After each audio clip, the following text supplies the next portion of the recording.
Assalamualaikum warahmatullahi wabarakatuh. Perkenalkan saya Hani Puspitasari, kelas PSI K5C, kelompok C4. Di sini saya akan melakukan evaluasi RJP pada bayi. Sebelum melakukan RJP pada bayi, yang saya lakukan yang pertama yaitu ada tahap prainteraksi, yaitu kita menyiapkan rekam medis pasien terlebih dahulu. Lalu yang kedua, menanyakan persetujuan kepada keluarga pasien atau keluarga bayi. Lalu selanjutnya, sebelum bertemu dengan pasien atau bertemu dengan bayi, kita menggunakan APD lengkap.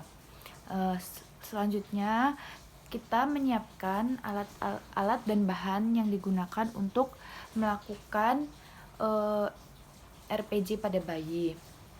Nah, untuk itu kita harus yang pertama pastikan posisi bayi dalam keadaan hangat dan di ruangan hangat juga. Lalu selanjutnya lepaskan baju bayi, lalu keringkan bayi.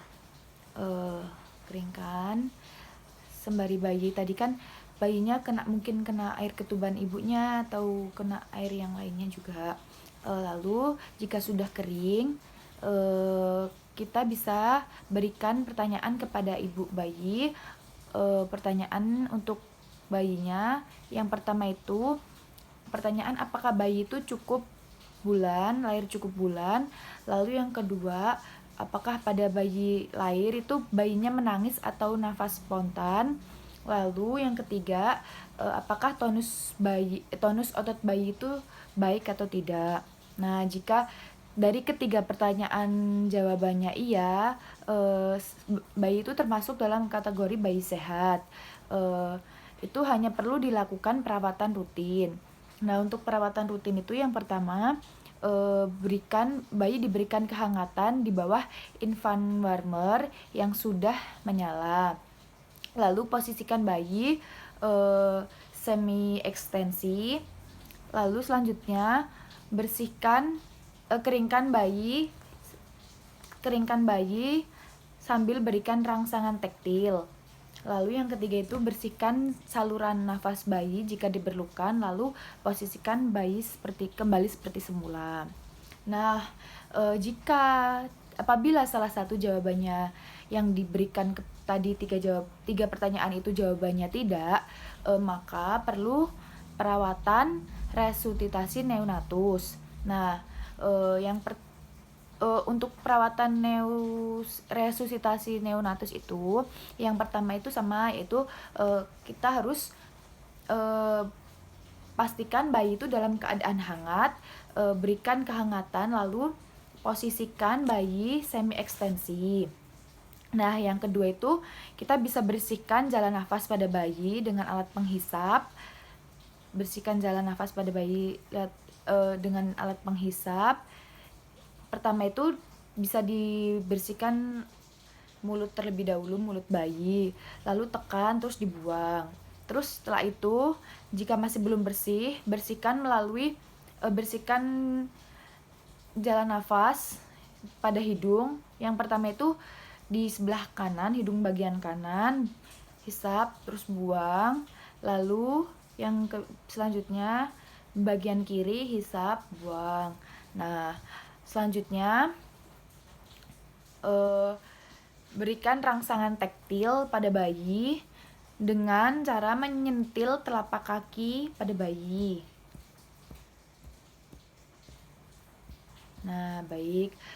Lalu evaluasi heart pernafasannya dan warna kulit untuk menghitung suara denyut jantung itu menggunakan stetoskop selama 6 detik. Nah, jika hasilnya heart rate kurang dari 100, maka bayinya terlihat megap-megap, nah maka lakukan ventilisasi tekanan positif atau VTP.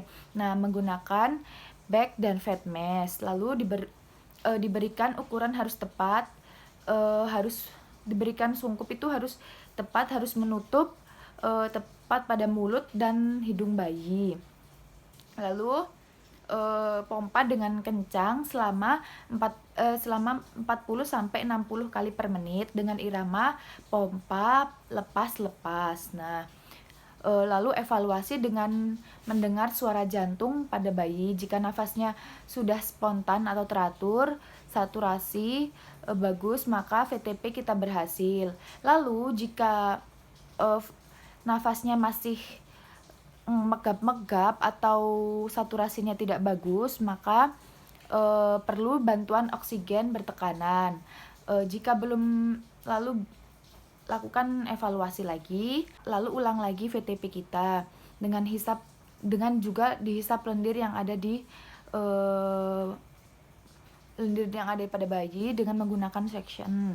Lalu VTP lagi dengan tekanan ditambah atau dinaikkan. Nah, selanjutnya jika masih belum ada perubahan, lalu kita perlu pasang ETT atau endotracheal cup. Nah, jika heart rate masih di bawah 60, lalu kita berikan VTP dan kompres dada. Nah, ini tidak bisa dilakukan dengan sendiri, kita perlu bantuan orang lain atau perawat lain. Dengan begitu kita bisa melakukan VTP dan kompresi dada. Nah, setelah itu kita evaluasi. Nah, jika masih di bawah, heart rate-nya masih di bawah 60, nah kita perlu melakukan bayi perlu dipasang ETT. Nah, bayi dipasang ETT dan berikan lagi VTP dan kompresi dada. Setelah 30 detik kita evaluasi lagi. Nah, masih tetap dilakukan VTP. Nah, jika heart rate setelah dievaluasi heart rate masih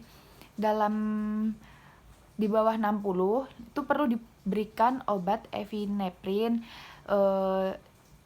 melalui VTP-nya, melalui ETT-nya. Nah, obat itu diberikan sebanyak 0,5 ml, lalu kita VTP lagi. Setelah itu kita evaluasi.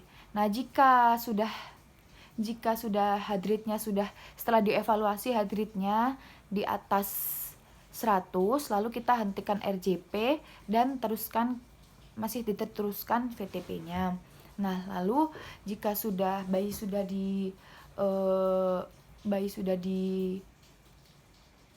heart rate-nya sudah di atas 100, kita pindah ke mesin ventilator supaya bisa mengecek keadaan bayi selanjutnya. Nah, jika belum bayi masih dalam heart rate-nya di bawah 60, kita masih bisa teruskan berikan obat epinephrine. Lalu jika sudah berhasil heart rate-nya di atas 100, bayi itu bisa dipindahkan ke mesin ventilator supaya bisa tetap terjaga kehangatannya dan bisa terkontrol untuk selanjutnya. Nah, sekian yang bisa saya jelaskan dari evaluasi RCP ini. Kurang lebihnya saya mohon maaf. Billahi taufiq wal hidayah. Wassalamualaikum warahmatullahi wabarakatuh.